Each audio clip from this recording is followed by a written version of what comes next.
சரிங்களா? இந்த வீடியோ உங்களுக்கு ரொம்ப ரொம்ப ரொம்ப முக்கியமான வீடியோவை ஸ்கிப் பண்ணாம பாருங்க சரிங்களா? அதுக்கு முன்னாடி ஒரு சின்ன விஷயம், நீங்க நம்மளுடைய வாட்ஸ்அப் குரூப்ல ஜாயின் பண்ணிக்கோங்க. டிஎன்ஏ கவுன்சிலிங் அட்டென்ட் பண்ண போற எல்லாருக்குமே நம்ம காலேஜ்ல போய் ஜாயின் பண்ற வரைக்கும் ஹெல்ப் பண்ணுவோம் சரிங்களா? மறக்காம ஜாயின் பண்ணிக்கோங்க. உங்க ஃப்ரெண்ட்ஸ் யாராவது கவர்மெண்ட் ஸ்கூல் பிள்ளைங்களா இருக்காங்க, லோ ஃபீஸ்ல காலேஜ் கேட்கறாங்க அப்படின்னாலும் நம்மளுடைய குரூப்ல ஜாயின் பண்ண சொல்லுங்க. நான் அவங்களுக்கு ஹெல்ப் பண்றேன். நல்ல அட்டானமஸ் காலேஜ்ல படிக்கிறதுக்கு ஹெல்ப் பண்றேன் சரிங்களா? அவங்க கேட்கிற மாதிரி என்னென்ன காலேஜஸ்லாம் இருக்கு, நல்ல அட்டானமஸ் காலேஜ் லோ ஃபீஸ்ல ஃபுல் ஃப்ரீயா படிக்கிறதுக்கு. ஸோ எஸ்சி ஸ்டூடெண்ட்ஸா இருந்தா அவங்க ஃபுல் ஃப்ரீயா படிக்கலாம், 7.5ல ஃபுல் ஃப்ரீயா படிக்கலாம், அண்ட் வந்து ஒரு நல்ல பெட்டரான காலேஜ்லயே லோ ஃபீஸ்லயும் படிக்கலாம் சரிங்களா?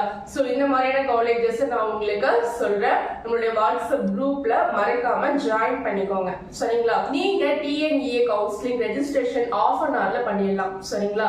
நான் சொல்லக்கூடிய இந்த ஸ்டெப்ஸ் எல்லாத்தையும் நீங்க நல்லா பாத்துக்கோங்க சரிங்களா? ஒரு டெமோ வீடியோவே நான் உங்களுக்கு கொடுக்க போறேன். ஸோ நம்ம வந்து டிஎஃப்சி சென்டர்லயோ இல்ல ஒரு ப்ரௌசிங் சென்டர்லயோ தான் போய் பண்ண போறோம். நம்ம ஏன் இதெல்லாம் தெரிஞ்சுக்கணும்னு நினைக்காதீங்க. நாம வந்து எப்பவுமே பிளைண்டா இல்லாம எல்லா விஷயத்தையும் தெரிஞ்சு வச்சுக்கிட்டோம் அப்படின்னா நமக்கும் நாலேஜ் இம்ப்ரூவ்மெண்ட் ஆகும் சரிங்களா?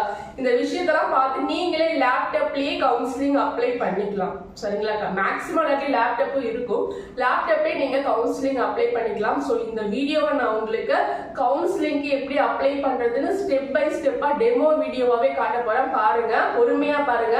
அது மட்டும் இல்லாம கவுன்சிலிங் அப்ளை பண்ணிட்டு அதுலயே வந்து உங்களுக்கு டாக்குமெண்ட்ஸும் அப்லோட் பண்றதையும் அந்த வீடியோல காமிக்க போறேன். அதனால வீடியோவை ஸ்கிப் பண்ணாம ஃபுல்லா பாருங்க. வீடியோவுக்கு சப்ஸ்கிரைப் பண்ணி சப்போர்ட் பண்ணுங்க சரிங்களா? முதலாவதாக மாணவர்களுக்கு இமெயில் ஐடி தேவைப்படும். இமெயில் ஐடி இல்லைன்னா உடனடியாக தயார் பண்ணிக்கோங்க. ஏன்னா இதுதான் உங்களுக்கு யூசர் ஐடியா இருக்கும். இதன் மூலம் தான் டிஎன்இஏ உடைய செயல்முறைகள் உங்களுக்கு தெரிய வரும் சரிங்களா? அதுக்கப்புறம் பார்த்தீங்கன்னா உங்களுடைய மொபைல் நம்பர் உங்களுடையது அல்லது உங்களுடைய பெற்றோருடையது, இதை நீங்கள் பதிவு செஞ்சுக்கலாம். எஸ்எம்எஸ் வருவதற்கும் ரெஜிஸ்ட்ரேஷன் ஓடிபி வருவதற்கும் இந்த பதிவு முக்கியமானது. மூணாவதா ரெஜிஸ்ட்ரேஷன் ஃபீ பேமெண்ட் ஆன்லைன் அல்லது டிடி மூலமா டிஎஃப்சி சென்டருக்கு சென்று நீங்க பணம் செலுத்தணும்.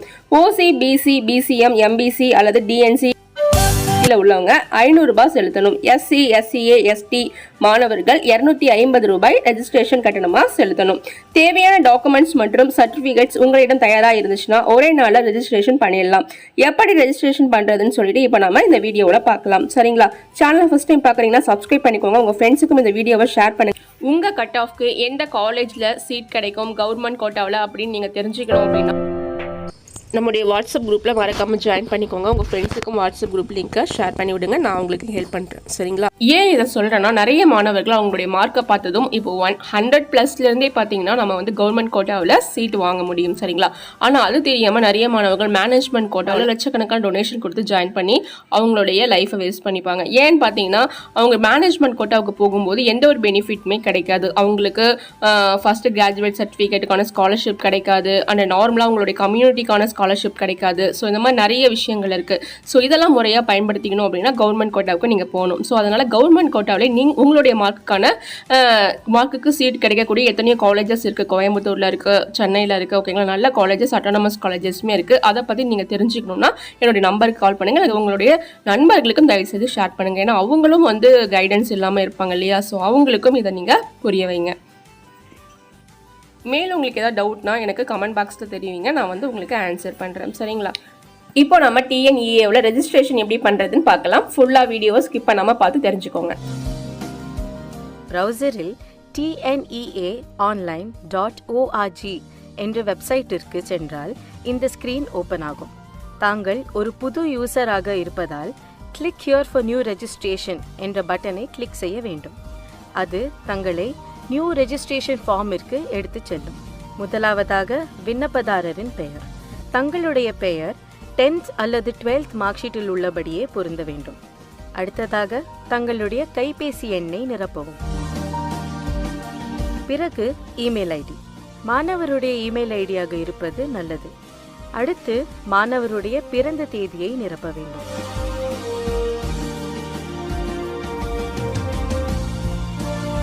அதுக்கு அடுத்ததாக 2 கேள்விகள் கேட்கப்படும். முதலில் +1 தேர்ச்சி அடைந்து விட்டீர்கள் என்றால் எஸ் என்று கிளிக் செய்ய வேண்டும். அப்பொழுதுதான் அடுத்து செல்ல முடியும். அடுத்ததாக தகுதி தேர்வு. அதில் HSC, SSLC போன்ற தகுதி தேர்வை தாங்கள் தேர்ந்தெடுக்க வேண்டும். பிறகு TNEA அக்கவுண்டுடைய பாஸ்வேர்டை தாங்கள் செட் செய்யலாம். 2 தடவை அப்பாஸ்வேர்டை உறுதிப்படுத்த பதிவு செய்ய வேண்டும். அந்த பாஸ்வேர்ட் செல்லுபடியாக முக்கியமாக ஒரு ஆல்பபெட், ஸ்பெஷல் கேரக்டர் மற்றும் நம்பர் இருக்க வேண்டும். பாஸ்வேர்ட் செட் செய்தவுடன் தாங்கள் எஸ் என்று கிளிக் செய்தால் ஒரு கன்ஃபர்மேஷன் பாப்அப் வரும். அதற்கு எஸ் என்று கிளிக் செய்தால் உங்கள் மொபைலிற்கு அல்லது இமெயில் ஐடிக்கு ஒரு OTP வரும். அந்த OTPயை நிரப்பி சப்மிட் செய்தவுடன் ரெஜிஸ்ட்ரேஷன் ப்ராசஸ் நிறைவடையும். அது யூசர் லாகின் பேஜிற்கு கொண்டு செல்லும். இமெயில் அட்ரஸ் தான் தங்களுடைய யூசர் ஐடி. பிறகு தாங்கள் உருவாக்கிய பாஸ்வேர்டை நிரப்பி லாகின் செய்யுங்கள். லாகின் செய்தவுடன் முதல் பக்கத்தில் தாங்கள் நிரப்ப வேண்டியவை தனிப்பட்ட தகவல்கள், அதாவது பர்சனல் இன்ஃபர்மேஷன். உங்களுடைய பெயரை ஏற்கனவே பதிவு செய்ததால் அதை மாற்ற முடியாது. அடுத்து தங்களுடைய தந்தை அல்லது பாதுகாப்பாளரின் பெயரை நிரப்ப வேண்டும். பிறகு உங்களின் முகவரி. கம்யூனிகேஷன் அட்ரஸும் பெர்மனன்ட் அட்ரஸும் ஒன்றாக இருந்தால் சேம் ஆஸ் கம்யூனிகேஷன் அட்ரஸ் என்ற ஆப்ஷனை கிளிக் செய்ய வேண்டும். இல்லை என்றால் தாங்கள் பெர்மனன்ட் அட்ரஸை தனியாக நிரப்ப வேண்டும். அடுத்ததாக தாங்கள் எந்த மாநிலத்தை சேர்ந்தவர், மாவட்டத்தை சேர்ந்தவர் மற்றும் எந்த தாலுகாவை சேர்ந்தவர் என்பதை நிரப்பிவிட்டு தாங்கள் முகவரியின் பின்கோடையும் நிரப்ப வேண்டும். அடுத்து தங்களுடைய சொந்த மாவட்டம் மற்றும் சொந்த மாவட்டத்தின் குடிமை நிலையை நிரப்ப வேண்டும். ஏற்கனவே தங்களுடைய பிறந்த தேதியை பதிவு செய்ததால் அதையும் மாற்ற முடியாது. அடுத்து தாங்கள் நிரப்ப வேண்டியவை தங்களுடைய பாலினம், தாய்மொழி, குடியுரிமை மற்றும் பிறப்பிடம். பிறகு தங்களுடைய மதம், வகுப்பு மற்றும் உட்பிரிவின் பெயர் ஆகியவற்றை நிரப்ப வேண்டும். கடைசியாக ஆதார் எண். தங்களுக்கு விருப்பம் இருந்தால் நிரப்பலாம், இல்லை என்றால் விட்டுவிடலாம். இதை தவிர மற்ற அனைத்தையும் கட்டாயமாக நிரப்ப வேண்டும். இவை அனைத்தையும் பூர்த்தி செய்துவிட்டு சேவ் அண்ட் கண்டினியூ என்பதை கிளிக் செய்தால் தங்களை அடுத்த பக்கத்திற்கு கொண்டு செல்லும். அதுதான் ஸ்பெஷல் ரிசர்வேஷன் இன்ஃபர்மேஷன், அதாவது சிறப்பு ஒதுக்கீட்டு தகவல்கள். முதலில் தாங்கள் ஒரு எமினன்ட் ஸ்போர்ட்ஸ் பர்சனாக இருந்தால் எஸ் என்று கிளிக் செய்தவுடன் அதற்கேற்ற டாக்குமெண்ட்ஸ்களை சமர்ப்பிக்குமாறு கேட்டு ஒரு வார்னிங் வரும். அந்த டாக்குமெண்ட்ஸ் இருக்கும் பட்சத்தில் அதை சப்மிட் செய்யலாம். தாங்கள் முன்னாள் படை வீரரின் பிள்ளையாக இருந்தால் இந்த சிறப்பு பிரிவினருக்கு விண்ணப்பிக்கலாம். மாற்றுத்திறனாளியாக இருந்தால் எஸ் என்று கிளிக் செய்யவும். அவ்வாறு செய்தால் எந்த வகையான மாற்றுத்திறனாளி என்று பதிவு செய்ய வேண்டியிருக்கும். இந்த தகவல்களை சமர்ப்பித்த பின் தங்களுடைய சர்டிஃபிகேட்ஸ் எந்த TFC மையத்தில் சரிபார்க்க வேண்டும் என்று தேர்ந்தெடுக்கலாம். எமினன்ட் ஸ்போர்ட்ஸ் ரிசர்வேஷன் தேர்ந்தெடுத்திருந்தால் கண்டிப்பாக தங்களுடைய சான்றிதழ் சரிபார்ப்பு சென்னையில் தான் நடக்கும். இல்லை என்றால் 110 சேவை மையங்களிலிருந்து நீங்கள் தேர்ந்தெடுக்கும் மையத்தில் சான்றிதழ் சரிபார்த்து கொள்ளலாம். TFC மையத்தை தேர்ந்தெடுத்தவுடன் சேவ் அண்ட் கண்டினியூவை கிளிக் செய்யுங்கள். மூன்றாவதாக கல்வி உதவித்தொகை பற்றிய தகவல் பக்கம், அதாவது ஸ்காலர்ஷிப் இன்ஃபர்மேஷன். இதில் தங்களுடைய பெற்றோரின் தொழில் என்ன, ஆண்டு வருமானம் என்ன, நீங்கள் முதல் தலைமுறை பட்டதாரியா, நீங்கள் உயர்கல்வி உதவித்தொகை ஏற்கனவே பெற்றவரா போன்ற கேள்விகளுக்கு பதில்களை நிரப்பிவிட்டு சேவ் அண்ட் கண்டினியூவை கிளிக் செய்ய வேண்டும். அடுத்ததாக பயின்ற பள்ளி பற்றிய தகவல்கள் பக்கம், அதாவது ஸ்கூல் ஆஃப் ஸ்டடி இன்ஃபர்மேஷன். நீங்கள் படித்த பள்ளி அரசு பள்ளியா, அரசு உதவி பெற்ற பள்ளியா, தனியார் பள்ளியா என்பதை தேர்ந்தெடுக்க வேண்டும். அடுத்ததாக அப்பள்ளியின் குடிமை நிலையை தேர்ந்தெடுக்க வேண்டும். அடுத்த கேள்வி, நீங்கள் 8ஆம் வகுப்பிலிருந்து 12ஆம் வகுப்பு வரை தமிழகத்தில் படித்தீர்களா? இல்லை என்றால் நேட்டிவிட்டி சர்டிபிகேட்டை சமர்ப்பிக்க வேண்டும்.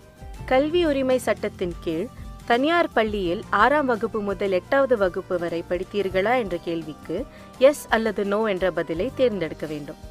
அடுத்து அரசு பள்ளியில் 6ஆம் வகுப்பிலிருந்து 12ஆம் வகுப்பு வரை படித்தீர்களா என்ற கேள்வி 7.5% இடஒதுக்கீட்டிற்காக கேட்கப்படும் கேள்வி. அதற்கும் எஸ் அல்லது நோ என்று பதில் அளிக்கவும். அடுத்து தாங்கள் படித்த பள்ளிகளின் விவரங்கள் கேட்கப்படுகிறது. 6 முதல் 12ஆம் வகுப்பு வரை தாங்கள் தமிழகத்தில் படித்தீர்கள் என்று பதிவு செய்திருந்தால் அதை மாற்ற இயலாது.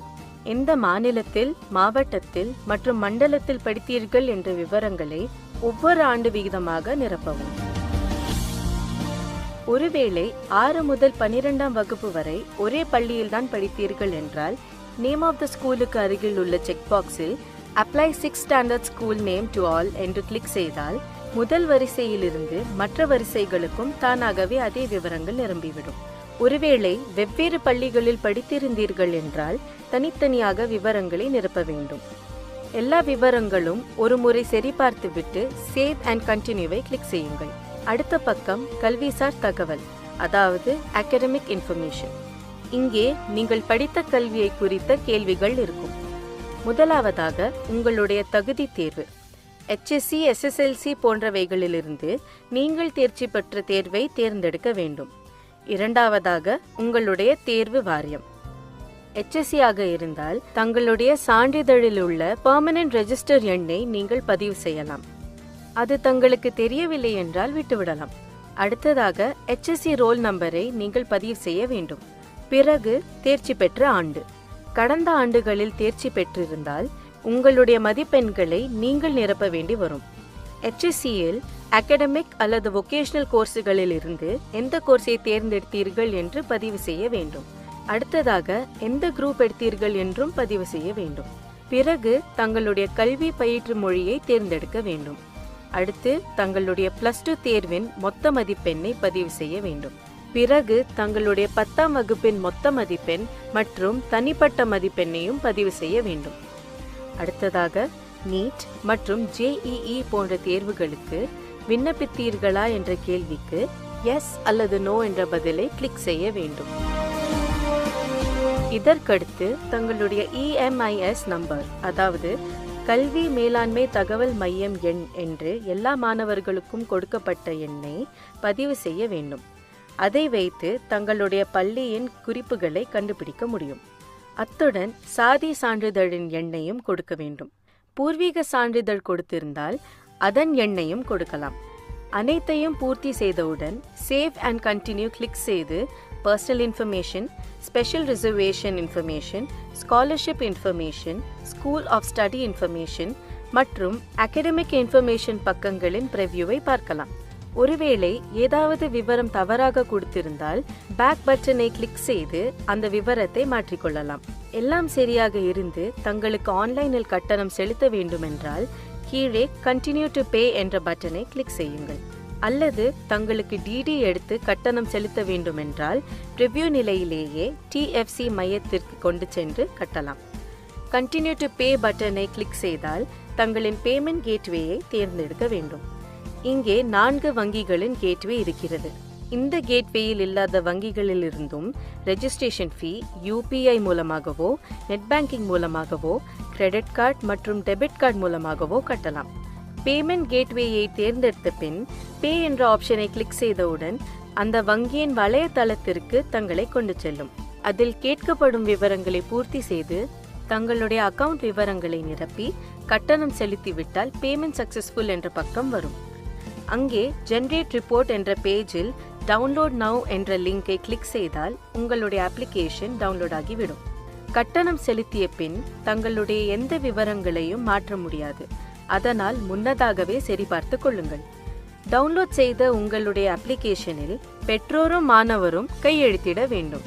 அந்த விண்ணப்பத்தின் இறுதியில் எந்தெந்த சான்றிதழ்களை அப்லோட் செய்ய வேண்டும் என்று குறிப்பிடப்பட்டிருக்கும். ரெஜிஸ்ட்ரேஷனின் அடுத்த கட்டமாக ஒரிஜினல் சர்டிஃபிகேட்ஸை அப்லோட் செய்ய வேண்டும். அது எவ்வாறு செய்ய வேண்டும் என்பதை சரி, ஓகே. TNEA சர்டிஃபிகேட் வந்து எப்படி அப்லோட் பண்ணுறது, டாக்குமெண்ட்ஸ்லாம் எப்படி அப்லோட் பண்ணுறது, என்னென்ன தேவை அப்படின்றத பார்த்துக்கலாம். ஃபர்ஸ்ட் நமக்கு முக்கியமாக தேவை 3 தான். என்னென்னு பார்த்தீங்கன்னா 10th mark sheet, 12th mark sheet, community. இது 3மே ரொம்ப ரொம்ப இம்பார்ட்டண்ட். மீதி எல்லாமே நமக்கு ஆப்ஷனல் தான். சரிங்களா? உங்களுக்கு TC இருந்தால் அப்லோட் பண்ணலாம், இல்லைனா விட்டுலாம், அதுவும் ஆப்ஷனல். அது மாதிரி 11th மார்க் ஷீட் இருந்தால் பண்ணலாம், இல்லைனா விட்டுலாம், அதுவும் ஆப்ஷனல். அதுக்கப்புறம் வந்து பார்த்தீங்கன்னா இன்கம் சர்டிஃபிகேட், ஓகேவா? உங்களுக்கு இந்த ஸ்காலர்ஷிப்லாம் வேணும் அப்படின்னா இன்கம் சர்டிஃபிகேட் வந்து நீங்கள் அப்லோட் பண்ணிக்கலாம். அதுக்கப்புறம் ஸ்போர்ட்ஸ் சர்டிஃபிகேட் இருந்தால் அப்லோட் பண்ணிக்கலாம். எக்ஸ் சர்வீஸ் மேன் அந்த சர்டிஃபிகேட் இருந்துச்சுன்னா நீங்கள் அப்லோட் பண்ணிக்கலாம். அண்ட் வந்து பார்த்தீங்கன்னா டிசேபிள்டு சர்டிஃபிகேட், உங்களுக்கு உடல் ஊனம் ஏதாவது இருந்துச்சுன்னா அந்த சர்டிஃபிகேட் வச்சுருப்பீங்களே, அதுவுமே நீங்கள் அப்லோட் பண்ணிக்கலாம். ஸோ இது எல்லாத்தையும் நீங்கள் அப்லோட் பண்ணிக்கலாம். முக்கியமானது வந்து பார்த்தீங்கன்னா ஃபஸ்ட்டு நீங்கள் உங்களுடைய டாக்குமெண்ட்ஸ் எல்லாத்தையும் இந்த மாதிரி பிடிஎஃபாக வந்து கன்வெர்ட் பண்ணி வச்சுக்கோங்க. சரியா? கன்வெர்ட் பண்ணிவிட்டு ஃபஸ்ட்டு வந்து பாருங்கள் 10th மார்க் ஷீட் கீழே அப்லோட்னு இருக்கு இல்லையா, அதை கிளிக் பண்ணிவிட்டு இப்போ நீங்கள் 10th மார்க் ஷீட்டை ஆல்ரெடி நீங்கள் அப்லோட் அந்த பிடிஎஃபாக கன்வெர்ட் பண்ணி வச்சுருக்கீங்க இல்லையா, அதை நீங்கள் வந்து கிளிக் பண்ணிக்கலாம். சரிங்களா? அதை கிளிக் பண்ணிவிட்டு நீங்கள் அப்லோட் பண்ணிக்கலாம். இந்த 10th மார்க் ஷீட் வந்து பார்த்தீங்கன்னா எந்த இதில் இருக்கணும், எந்த சைஸில் இருக்கணும் அப்படின்னு பார்த்தீங்கன்னா 10th மார்க் ஷீட்டை பொறுத்த வரைக்கும் உங்களுக்கு 150 kpலேருந்து 1 MP வரைக்கும் இருக்கணும். சரிங்களா? 150 kpலேருந்து 1 MP வரைக்கும். அடுத்தது 12th மார்க் ஷீட்டு இதே மாதிரி அப்லோட் பண்ணிக்கோங்க. அதுவுமே இதே சைஸ் தான். 12th மார்க் ஷீட்டும் பார்த்தீங்கன்னா 150 kpலேருந்து 1 MP சைஸில் நீங்கள் அப்லோட் பண்ணிக்கணும். சரிங்களா? டிசி வந்து ஆப்ஷனல் தான், அது இருந்தால் பண்ணிக்கோங்க, இல்லைனா விட்டுருங்க. ஓகேவா? இருந்துச்சுன்னா பண்ணிக்கோங்க அதை. ஓகேவா? நெக்ஸ்ட் வந்து பார்த்தீங்கன்னா பாஸ்போர்ட் சைஸ் ஃபோட்டோ இருக்கு இல்லையா, அது வந்து 20 kpலேருந்து 50 kp வரைக்கும் இருக்கணும். சரிங்களா? 20 kpலேருந்து நீங்கள் ஆல்ரெடி நீங்கள் அதையுமே பிடிஎஃபாக பண்ணி வச்சுக்கணும். 20 kpலேருந்து 50 kpக்குள்ளே இருக்கிறத அப்லோட் பண்ணிக்கணும். அதுக்கப்புறம் சிக்னேச்சர் ஆஃப் அப்ளிசியன்ட் இருக்கு இல்லையா, அதுவுமே பார்த்தீங்கன்னா உங்கள் சிக்னேச்சர் 20 kpலேருந்து 50 kp வரைக்கும் இருக்கணும். ஓகேவா? அதை நீங்கள் ஸ்கேன் பண்ணி வச்சுருக்கணும் பிடிஎஃபாக, அதையுமே நீங்கள் அப்லோட் பண்ணிக்கணும். சரியா? கடைசியாக எல்லாமே அப்லோட் பண்ணி முடிச்சாச்சு. இன்னும் தேவையான சர்டிஃபிகேட், அடிஷ்னல் சர்டிஃபிகேட் இருந்துச்சுன்னா நீங்கள் அதையுமே அப்லோட் பண்ணிக்கலாம். நான் சொன்ன மாதிரி அந்த income certificate, X serviceman certificate இதெல்லாம். அதுக்கப்புறம் பார்த்துக்கோங்க, எல்லாமே கன்ஃபார்ம் ஃப்ரீஸ் அப்லோட்னு இருக்கு இல்லையா, அதை நீங்கள் கொடுத்துருக்காங்க பாருங்கள், அதை வந்து நீங்கள் கன்ஃபார்ம் பண்ணிட்டீங்கன்னா ஒன்றும் பண்ண முடியாது. அதுதான் ஃபைனல். எல்லாம் முடிஞ்சதுக்கப்புறம் கன்ஃபார்ம் கொடுத்துக்கோங்க. கன்ஃபார்ம் கொடுத்துட்டு நீங்கள் இது பண்ணிக்கலாம். சரிங்களா? ஓகே, சக்ஸஸ்ன்னு வந்துருச்சு பாருங்கள். இப்போ வந்து ஃபைனலாக பார்த்தீங்கன்னா நம்ம ஃபஸ்ட்டு எந்த நிலைமையில் இருந்தோமோ அதே நிலைமைக்கு போயிடும். ஓகேங்களா? இப்போ ஃபஸ்ட் நம்ம வந்து லாகின் பண்ணும்போது எப்படி இருந்துச்சு, யூசர் லாகின் கேட்டது இல்லையா, அதுக்கே திரும்ப போயிடுச்சு. இப்போது எல்லாமே முடிஞ்சிருச்சுன்னு அர்த்தம். சரிங்களா? இவ்வளோ தான் நீங்கள் டாக்குமெண்ட்ஸ் அப்லோட்